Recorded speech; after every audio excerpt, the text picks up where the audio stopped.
Ka Chief Justice Jong ka High Court of Meghalaya ka Justice Revati Mohite Dere ni kasngi kalabu yang Mawnongrim bantai thymmai yak District and Session Court Complex nakamenta ka East Castle District ha Umsawli Maupat. Kani kadai kasin jam jo kajing penklan shushu yak jingbishar ha kajala. Habakren ha kani kasngi nagaliang jong ka Chief Justice ka Revati Mohite Dere. Kalaong ba kani kadai ka history banyo ya kani kalat banbu yaw Mawnongrim bantai ya ka District and Session Court Complex bat ka jingbu yaw ni Mawnongrim kalong kajing sedang jong kajing klan jong kajing ay jing syakri jong ka jingbishar ban ay ka jingbishar ka bahok. Kalaong ba ka District Court ka bamanta hasilong kala ay ka jing syakri na kispa asnam bat kamla syu ban kedup ya baro na kadaw jo ka jingbun ki mokoduma bat ka jingduna ka jaka na ka banta ki nong bishar ki nong isaj an bat na ka banta ki pajba ki bawan sa jingbishar. Kalong bagani ki jingbishar bat thymmai kan nong ka jaka ka ba ki bawan chaka kinyo ya ka jaka ka ba biang laga dei ki jaka ban syong ni kiwei ki jingdon kam ki jongki. Ha kani kasngi la yoru ya ka jingkren na menteri ketenat an jo ka sorkar jelau ba lakmen rambui kumjuru na wei na kinong bishar jong ka High Court jong ka Meghalaya kata u Justice HS thank you but kumjuru na President jong ka Shillong Bar Association. Laying foundation stone for construction of a building for districts and sessions court is not just about a physical building, but it symbolizes a great jump forward in infrastructural dignity, modern legal practice and ease of justice, particularly for the state of the Meghalaya and the East Castle District. Under the British rule, the Khasi and Jaintia Hills were classified as scheduled district under the Scheduled Districts Act 1874. The jurisdiction of the regular civil court and the High Court of Calcutta did not apply to these hills, except our European British subjects. There was no separate independent judiciary. The Deputy Commissioner or their assistants presided over legal matters, acting simultaneously as magistrates, administrators and collectors. Civil and criminal disputes among the local indigenous population were mostly handled by the traditional village authorities. When Shillong was the capital city of the province of Assam, the need for formal legal representation intensified, and some local educated citizens realized that they needed an unified platform to advocate for justice, resulting in formal establishment of the Shillong Bar Association in the year 1930. The strength that stands as the guardian of justice. We are in the middle of the monsoon, and this morning we were very apprehensive that the way the rain was falling, that perhaps it would put a dampener on this ceremony that we're having today. But as you can see, in this beautiful place, we have this beautiful sunshine, and it is a good sign, I think, of good things to come. You've heard the address of the President of the Shillong Bar Association, a very well elucidated address, and I'm thankful to him because he shares the history of the rich history of the Shillong Bar Association since inception, and the legislative history that surrounds our areas, where we have a very peculiar system of administration of justice, right from pre-independence to which continues till today, post-independence. Now coming to the site in question, as you can see around you, there are many, the infrastructure here in Shillong is really going at a very fast pace. Behind you on the hill, the secretariat is coming up. On the side you can see IM, and the roads are going to be widened. So we had to expand, and while considering the new project at the time of the earlier Chief Justice, with the consultation of the bar, possibilities were being explored to re-erect a new building, a district session judge complex, where the old site was present, where it is presently. And successive chief justices also were open to the idea that maybe something can be done from the old site itself. But then the demands of judiciary nowadays, or court complexes nowadays, the plot of land that is existing there would not have sufficed or will be able to cater to the needs of the growing number of lawyers and the growing number of jurisdictions and dispensations that are there. And so, in fact, we are very, very fortunate to have this plot of land. It's around more than 8 acres, which is likely to be extended also, to set up the new district court complex. So it is a hope, that this new complex, a collective responsibility that we nurture it, and it should perform efficiently. It should be an institution that is accessible, and as you know, a well-designed judicial infrastructure, it contributes to it immensely to the effective functioning of courts. It provides conducive environment for judges, lawyers, litigants, court staff, and all stakeholders who will play an integral role in the justice delivery system. Better infrastructure is not be a matter of convenience. It's an essential component of timely and the quality of justice. Shillong, I believe, or East Khas Hills, deserves an institution or a building or an establishment that befits the place, because we have a huge cultural traditions of harmony, community life, and it deserves such institutions that will reflect the aspirations of not only of the lawyers but of the people. A new complex symbolizes our shared commitment to strengthening the rule of law. Coming to the other part is that the technological advancement that we're having now, that also has created a lot of demands on judicial infrastructures. As Mr. Nath had said before, it's operating from very small courtrooms, we're functioning now, where even 7-8 lawyers can't sit, and where it's cramped, and there's no place for lawyers who come to attend cases to sit. I know, I speak from experience. And so with the new infrastructure, we hope, and it's our shared commitment, that it will cater for many, many years to come. And as you can see, we will see from presentation later on, it is the architects and the engineers have worked very hard to meet the demands that have been given by us in consultation and consideration of the needs of the lawyers and the entire judiciary.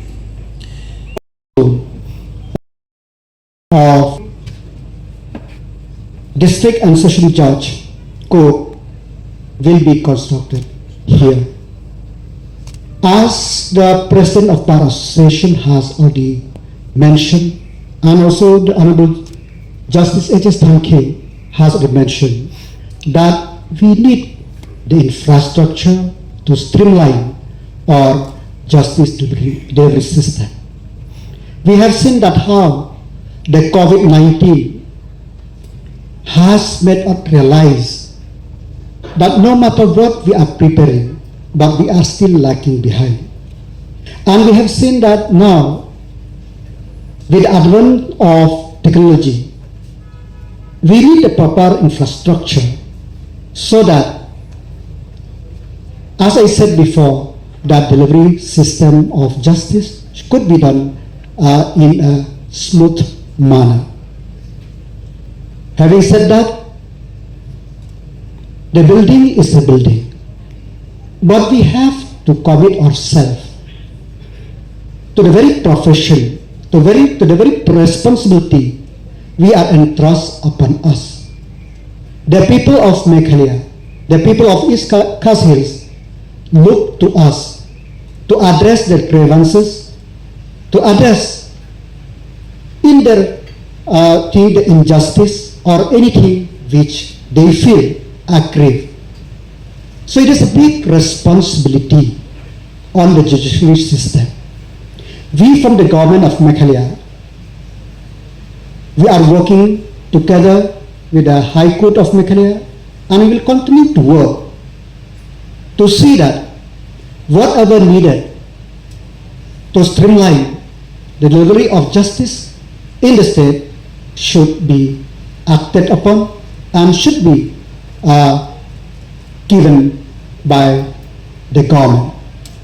So on this occasion, as I said before, we expect that the people, the judge, and all the stakeholders will work together so that the people, the trust of the people in the system, the trust of the people in judiciary will increase in the days to come. As we know that judiciary is the vital component, the very important component in our day-to-day life and moreover in governance. So I don't want to speak much. I only wish that the implementation of this project should be complete on time. And as I said before, from the government of Meghalaya will extend all the possible help, not only in this, but in other things also, so that to see that the construction will complete on time. More importantly, that delivery of justice to the people should not be delayed. So with these few words, thank you very much. God bless you. Hubishwar, Jai Hind, Meghalaya. Doors, but we foundation stone for the construction of the district and sessions court complex, East Khasi Hills at Upper Shillong. And it is a matter of great pride and honor for me to be present here today and be part of this historic occasion. In the life of a court, the foundation stone is as important as the inaugural ribbon, because every judgment this court will deliver 2 years from now in this new complex will rest on what we have decided today: the design, the access, and the purpose. So let this stone carry 3 things: our gratitude for the old Shillong District Court building, our vision for justice in this new court complex, and our promise to the people of East Khasi Hills to render justice. We moved from Shillong to New Shillong because of space constraints.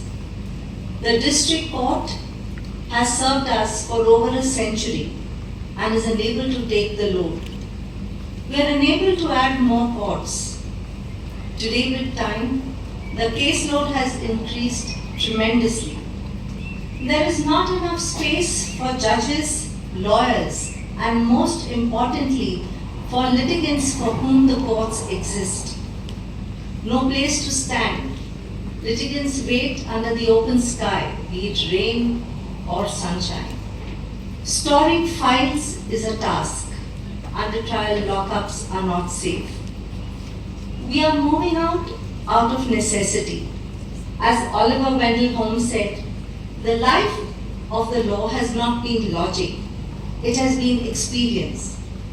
Our experience says the old building has given us all that it can. Now justice needs more room to breathe. The increase in number of cases is heartening. It is an indication and a reflection of the faith that the common man reposes in the justice delivery system. The new building will ensure dignity for every litigant, access to justice, and will ensure technology is used to speed up trials, and also that ensure that there are more courtrooms to remove delays. The foundation stone laid today is of granite. Tomorrow the walls of the building will be of bricks and concrete. But I pray this court is built on 4 invisible foundations. 1, accessibility. As under Article 39A of the Constitution, justice shall not be denied by reason of economic disability. Second, integrity. Let every brick in this building remind every judge, lawyer and litigant that no one is above the rule of law. Third, efficiency. There is enough space in this new building, and that lack of infrastructure will no more be an excuse for anyone not to perform. And fourth, most important, it will be grounded in humanity. The district judiciary is the bedrock on which stands the entire edifice of justice. It is undoubtedly the foundation of our judicial system.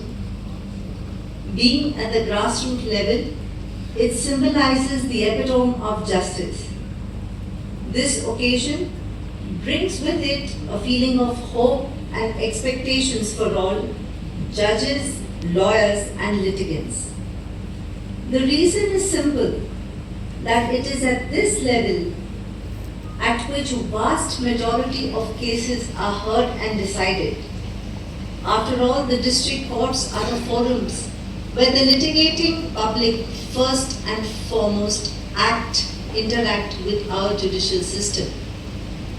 It is the first interface of the common man with the judicial system. The District and Sessions Court Shillong was established in the year 1973. And Shri S. Fukan was the first District and Sessions Judge. Over the years, we've had 16 District and Session Judges till date. From 1973 to 2011, the jurisdiction of the District and Sessions Court was confined only to the normal areas of Shillong. After the separation of the judiciary from the executive in East Khasi Hills in 2011, the civil and criminal powers from the district magistrate were transferred to the independent judicial officers under the administrative control of the High Court. In the last few decades, we have seen a significant increase in the number of cases at the district level. These numbers also include highly complex cases, and therefore it is imperative that we strengthen the district judiciary. As Mr. Nath rightly said, district courts are not lower courts. I would say not even subordinate courts. They are the first courts, the first place where more than 80% of Indians meet the Constitution. If the building fails, justice fails. Justice is delayed when the infrastructure is poor and bad, resulting in justice being denied. Remember, the common man does not go directly to the Supreme Court in Delhi or the High Court in Shillong, but he goes to the district court. The district court is the first door of the justice delivery system, and for some, it is the only door they can ever knock. So how important is the role of the district judiciary? The three things what a common man expects from the court, any court, is first to be heard. For him, justice without being heard is not justice. It is simply a verdict.